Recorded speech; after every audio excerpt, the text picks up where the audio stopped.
Next on stage, we've got the owner of Australia's largest and only flower auction. He's a self-described nerd. He's also known as the flower guy. Please give a warm welcome to Nick Christensen. Thanks, Tom. Hello. Sani Banani, Molo, Halo, Fabella, Dumela, Bemela, Aboshani, Sani Bona, Avawani, Sali Banani. Hello, Pretoria.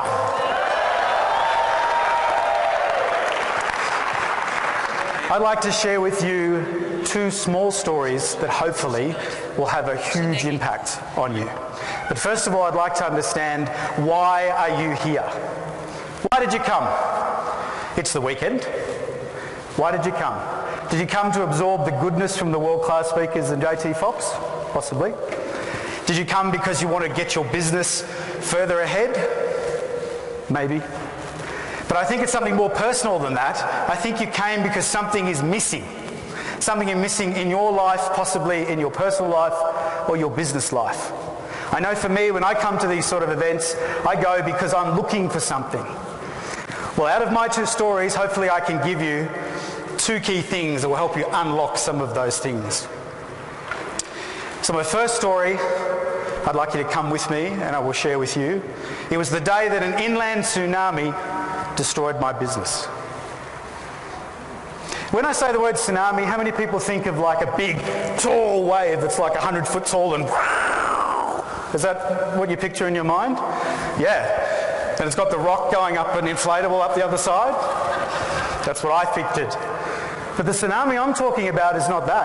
The tsunami I'm talking about was a wave that was long and that was deep. You see, I live in Brisbane, and Brisbane's on the coast. And above Brisbane, up on a tableland, is Toowoomba. Now, up in Toowoomba, they raise cows, and it's a farming area. There's no rivers up there. But it is mountainous as well on the sides. We'd had 4 months of rain in Brisbane up until this time.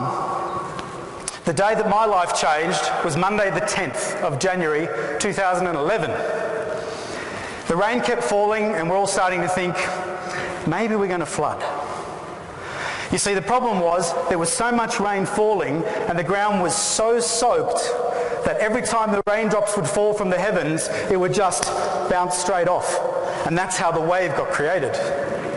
And this wave was building and building, and all of a sudden it just filled up everything. And this wave was long, it was like this brown monster, and it just came and it came and it came, and it was unrelenting, and it smashed everything in front of it. A little city town called Grantham was first to go, and unfortunately people died. So it was sort of like when you had your flooding in Joburg and Gauteng, and also a couple of years ago in Linkfield. But it was about 10 times the amount of water. So whatever comes off the top of a mountain range, where's it going to go? And what's down there? The city of Brisbane. So Monday morning, I'm standing in the marketplace. I sell flowers to florists. And I'm 4th generation in that. And I'm standing in the markets, dealing with my customers, and I'm looking at the TV screen, and there's the Premier, Anna, and she's looking straight down the camera and she says, I'm not going to lie, we're in trouble. That's the moment I knew something's going to happen. So we evacuated, we pulled everything out, moved on. The flood hit Brisbane that Monday night, and Tuesday morning we're sitting in my house, all my staff, my wife, my dad and his wife, because they lived on the river, they came and stayed with me. And we're watching on the TV, and there's the Channel 7 helicopter, and just panning along, and we're looking, there's the markets, and it's coming to the flower building, and right there, there's our building, in a beautiful sea of brown lake where the car parks were. I think we've got a problem here. That doesn't look good. So the next day I got on my 4-wheel drive, the floodwaters had subsided, and I was able to drive into the markets, up the wrong way, up the motorway, back down. And as I drove in, I'll never forget this, I'm driving in and I'm looking at the petrol station where I filled up my car every day for like 12 years. And at the 3 metre mark there was this ugly line, like a brown line. That's where the water level went to. And below that line was like someone had spray painted everything with this yucky, grey looking paint. It was the mud from the water after it receded.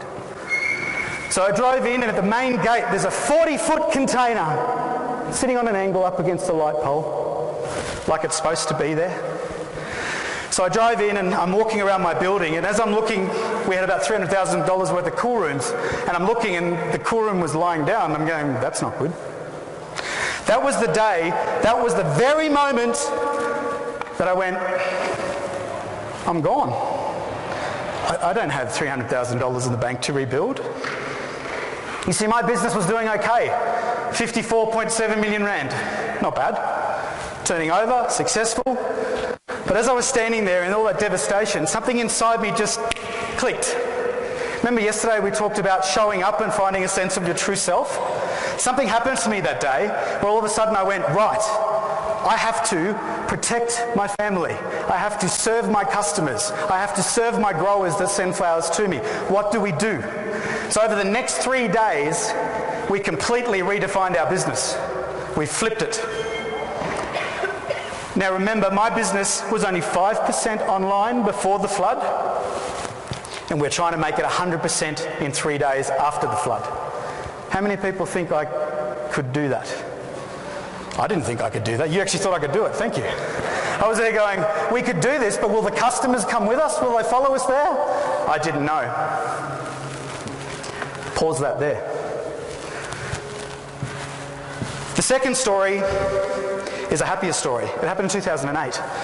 There was a cartel in Brisbane that controlled orchids out of Singapore. This is a true story. And they had flat pricing, so I couldn't compete. I couldn't actually sell the orchids at a good enough margin to my customers because they were controlled by the mafia. So I thought, right, I'm not going to let these guys beat me. I'm going to take immediate action and work out how to solve this problem. So I looked in all the boxes every time a shipment would come in. I was looking for any clue, where could I find these orchids? And about week 5, I found a Malaysian newspaper. Malaysia, not Singapore. 3 days later, I was on a plane. 2 days later, I flew from Kuala Lumpur to Johor Bahru. And the day after that, I was standing on the biggest orchid farm in Malaysia, Hokwi Nurseries. The 2 stories I've just told you are stories of innovation. They come from 2 different sides, and here's the key. The flood ruined me, and I was in absolute desperation. The cartels and the orchids, that came from a sense of, they're not going to beat me. I was inspired to find a solution, and that took me to innovation. Where do you think the most lasting innovation comes from? Anybody? Yeah, exactly. How many people here have been in pain? All of us, right? We're all human. Guess what? That is your biggest strength. This country has a lot more pain than my country. If you can tap into your pain and you can get into a state of despair, let me tell you, that's where the secret sauce is. No business coach is ever going to tell you that. But if you can tap into that time when you felt the worst in your life, and if you can then overlay your business into that chain of thought, and then you go, right, back to based thinking. What would I do differently? I've lost everything. Draw on that painful feeling, and then make a list of how you would set up your business and what you would do. That, what I had to do in the floods, that is the reason why I'm still here today. Anybody interested or curious about how many customers we kept? 97%. So how lucky are we? That was lucky. But here's the takeaway as well. I'm 4th generation in the flower business. I know my business. You want to talk flowers? Come and talk to me. I can talk flowers all around the world. But the thing is, I had a global belief of what was possible and what was not possible until the flood. And if you'd come to me on the Friday before the flood and said, hey Nicki, you know those problems you've got? You just need to stop selling in the morning and start selling at night. You just need to start packing the orders at night. You need to run an auction Sunday night, not Monday morning, so you can get in-store quicker. I would have laughed at you. You don't know what you're talking about. That's exactly what we did 5 days later, and that's what now works, and that is why I'm still ahead of the game, because I took the steps that I had to. A lot of people ask me, how do I keep making decisions quickly? And that's why I call this version 1 is better than version none. If ever you get in a position where you go, which way do I go, left or right? The answer is it doesn't matter, just go. Because your first version is never going to be as good as your 10th version, correct? Just make the decisions as you go. Think of this like a pilot. A pilot takes off from an airport with a flight plan to get here. I left Singapore hoping I would land in Johannesburg. I did, thanks God. But when that pilot did that flight plan, that was his first version. He got up, we had to go around some weather, we had to then go around in circles for some traffic, and then we landed. I bet you we landed with his 7th or 8th version. Do you see my point? Don't be afraid to start somewhere with the targeted view and then make all the changes that you need to along the way, because you will still arrive at a spot. That's what I hope you get from me today. Get to despair and then innovate. Make sure that you take the step, and the way to do that is version 1 is better than version none. Thank you, Victoria.